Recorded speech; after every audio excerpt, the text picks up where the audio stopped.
A moderate magnitude 4.0 earthquake occurred under the sea near the coast of Svalbard in January. Mayen.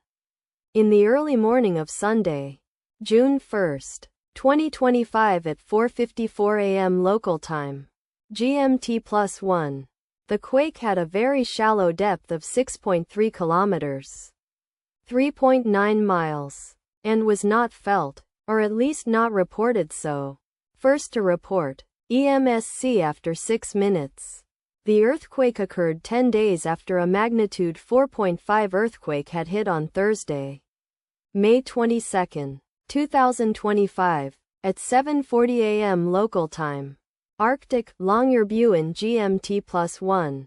In 99 kilometers, 61 miles, distance to the east. Data source from Volcano Discovery.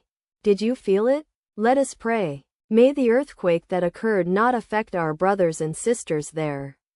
May the earthquake not happen again. And may God protect everyone. Amen.